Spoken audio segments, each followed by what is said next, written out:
నమస్తే. ఇన్నాళ్ళు నన్ను సపోర్ట్ చేస్తూ, ఎంకరేజ్ చేస్తూ మీ ప్రేమని నాకు అందిస్తున్న ప్రతి ఒక్కరికి కృతజ్ఞతలు.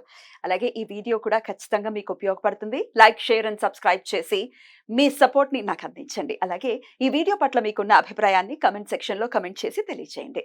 ఇప్పుడు వీడియోని చూద్దాం.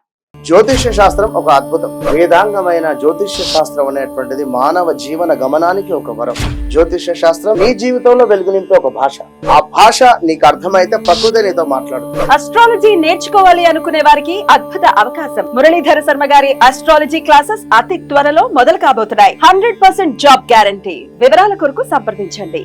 నమస్తే, వెల్కమ్ టు అవర్ ఛానల్. నేను పద్మిని. ప్రస్తుతంతో పాటు ప్రముఖ ఆధ్యాత్మికవేత్త, ఆస్ట్రోన్యూమరాలజిస్ట్, వేదిక్ వాస్తు స్పెషలిస్ట్, శ్రీ విద్య మరియు హనుమత్ ఉపాసకులు బ్రహ్మశ్రీ డాక్టర్ సిస్లా జయశంకర్ గారు మనతో పాటు ఉన్నారు. మాట్లాడదాం సార్. నమస్తే సార్. సార్, నక్షత్రాల గురించి చెప్తున్నారు చాలా అత్యద్భుతంగా. అయితే ఏదో నక్షత్ర తత్వమే కాకుండా పాదాలు ఖచ్చితంగా ఉంటాయి. 4 పాదాలు ఉంటాయి. ఏ నక్షత్రానికైనా ఆ నక్షత్రానికి సంబంధించిన పాదానికి కూడా ప్రామినెంట్ గా రోల్ ని ప్లే చేస్తుంది. అందుకే కదా విభజించారు. తత్వాల్లో బోల్డ్ అంత డిఫరెన్సెస్ మనం చూసాం. ఏ పాదం వాళ్ళు ఎలా ఉంటారు. అది కృతికా నక్షత్రం అయినా 4 పాదాల్లో కూడా డిఫరెంట్ లక్షణాలు. అద్భుతం. శాస్త్రం అద్భుతమైనటువంటి ఒక వరం అని చెప్పుకోవచ్చు. దాన్ని అర్థం చేసుకుని అనుగుణంగా మనం గమనాన్ని గనక మన గమనం ఉంటే ఇంకా తిరుగులేదు. మన భారతీయ సంస్కృతిని, మన విద్యని, మన మునులు ఋషులు వీళ్ళు మనకు అందించిన సమాచారాన్ని విలువిచ్చి గౌరవించి తెలుసుకుంటే బోల్డ్ అంత నాలెడ్జ్ ఉంది. ఖచ్చితంగా సముద్రం అంత నాలెడ్జ్ ఉంది. విలువ ఇవ్వాలి. అలా దాన్ని ఆస్వాదిస్తూ దాని సహాయం తీసుకుంటూ డెఫినెట్ గా ముందుకు వెళ్ళటం కోసమే అందించారు కాబట్టి.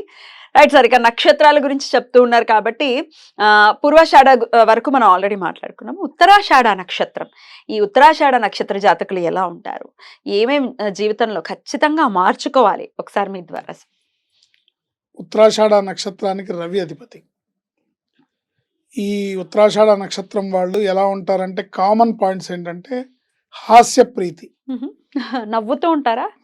నవ్వుతూ నవ్విస్తూ ఉంటారు. లేదా హాస్యాన్ని ఇష్టంగా ఆస్వాదిస్తారు. వాళ్ళు నవ్వుపైన ఇష్టపడతారు. బహుశత్రువులు ఉంటారు. క్లేశములు ఉండును, అంటే బాధలు, ఇబ్బందులు, కష్టాలు ఉంటాయి. విశిష్టమతి అంటే sir different mentality, various mentalities, అంటే ఒకే మనిషిలో రకరకాల వివిధ పార్శ్వాలు అంటారు కదా, అపరిచితులు ఉంటారు. ఎప్పుడు రేమో వస్తాడో, ఎప్పుడు అపరిచితుడు వస్తాడో, ఎప్పుడు రామానుజం వస్తాడో తెలియదు. విశిష్టమతి, దయాపరుడు, కానీ బహుభార్యలుండును. అవకాశం దొరికితే వదలరు అన్నమాట. బహుభార్యలుండును. ఇకపోతే ఇవి కామన్గా ఉండే పాయింట్స్. 1వ పాదాన రూపసి, మేధావి, కళాప్రియుడు, ఉదారుడు. వీళ్ళకి గనక జాతకంలో చంద్రుడు బాగుంటే క్లీన్ మెంటాలిటీ. చంద్రుడు బాగుంటే క్లీన్ మెంటాలిటీ ఉంటుందని ఇచ్చాడు మహర్షి. అంటే బాగాలేకపోతే కన్నింగ్ మెంటాలిటీ ఉంటుందని అర్థం. చెప్పకనే చెప్తున్నారు ఇక్కడ. వీరి ప్రమేయం లేకుంటే అన్ని వాటంతటవే సమకూరును.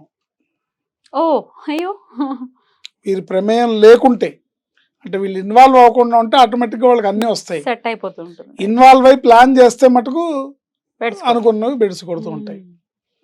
ట్రికీగా ఉంది. విపత్కర పరిస్థితులను ఎదుర్కోలేరు.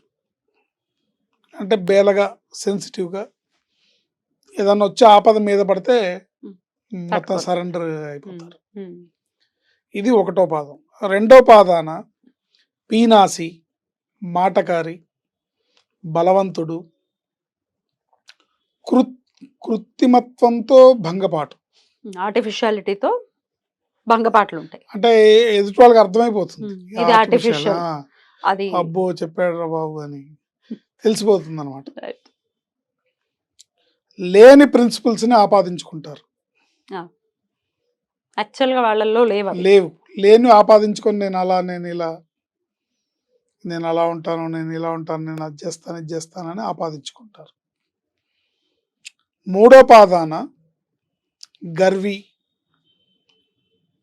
అంటే ఈగోయిస్టిక్ పర్సనాలిటీ, బహుప్రేలాపి, బహుప్రేలాపి అంటే రకరకాల ఎక్కువగా ప్రేలాపనలు పేలుతూ ఉంటారు, ఎక్కువ మాట్లాడతారు. ఒరిజినాలిటీకి భిన్నంగా వ్యవహరించగలిగితేనే విజయాలు లభ్యం. సో వీళ్ళు ఒరిజినాలిటీకి భిన్నంగా వ్యవహరిస్తేనే వీళ్ళకి విజయాలు దొరుకుతాయి. వీళ్ళు ఒరిజినల్గా ఉంటే ఎవరు నమ్మరు. సిన్సియారిటీ అవసరం, వీళ్ళకి సిన్సియర్గా ఉండాలి. ఇది 3వ పాదం వరకు లక్షణాలు. ఇకపోతే 4వ పాదంలో బలాఢ్యుడు, బహుకార్యరతుడు, వ్యాపారి, స్థిరంగా ఉండగలిగితే అన్నీ అనుకూలిస్తాయి. స్థిరమైన అభిప్రాయాల కంటే పరిస్థితులకు అనుగుణంగా అభిప్రాయాలు మార్చుకుంటారు. పరిస్థితులకు అనుగుణంగా వాళ్ళ అభిప్రాయాలు మార్చుకుంటూ ఉంటారు. ఏ ఎండకు ఆ గొడుగు పట్టే తత్వం ఉంటుంది. మొత్తం మీద వీళ్ళ లక్షణం ఎలా ఉంటుందంటే పని సాధించుకోవడమే లక్ష్యం. వాళ్ళ పని అవ్వడమే ముఖ్యంగా వీళ్ళ బిహేవియర్ ఉంటుంది. ఇది వీళ్ళు మహర్షి గారు చెప్పిన ఉత్తరాషాఢ నక్షత్ర లక్షణాలు. 4 పాదాలు వాళ్ళు. 4 పాదాలు. ఏం మార్చుకోవాల్సి ఉంటుంది సార్ లైఫ్ లో ఖచ్చితంగా? వీళ్ళు మాటలు తగ్గించుకొని, ఉన్నవి లేనివి మాట్లాడకుండా, ఏదుందో అది మాట్లాడుతూ సిన్సియర్గా ఉండి,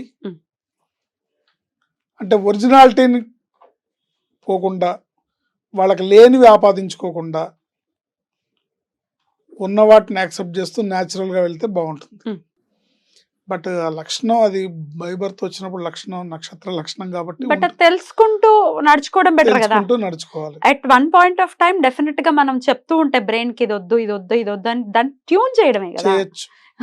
చేయొచ్చు వాంటెడ్ గా చేయొచ్చు, చేసుకోవచ్చు. చేసుకుంటే బెటర్ లైఫ్ ఉంటుంది. 100%. Right sir. ఇక ఆరాధన విషయం చెప్పండి సార్. డెఫినెట్లీ వీళ్ళు ఆదివారం నాడు సూర్య నమస్కారాలు చేయడం, ఆదిత్య హృదయ స్తోత్ర పారాయణ చేసుకోవడం, శ్రీరామచంద్ర ప్రభువుని ఆరాధించడం అన్ని రకాలుగా కూడా ఉత్తమమైన ఫలితాలను ఇస్తుంది. వీలుంటే, అవకాశం ఉంటే, రామభక్తి ఉంటే నిరంతరం శ్రీరామ జయ రామ జయ జయ రామ అనే నామమంత్రాన్ని నిరంతరం స్మరిస్తూ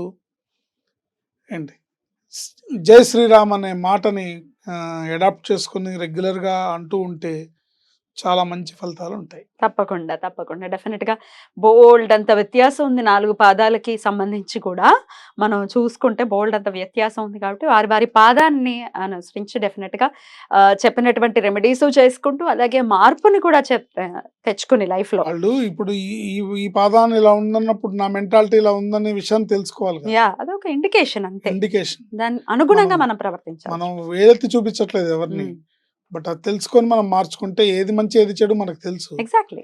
దాన్ని మార్చుకుంటే మంచిది. బ్యూటిఫుల్ సార్, చాలా అద్భుతంగా వివరించారు. ఇక నెక్స్ట్ ఎపిసోడ్ లో శ్రవణ నక్షత్రం గురించి మాట్లాడుకుందాం. Thank you sir. నమస్తే. ఆయుష్మతి.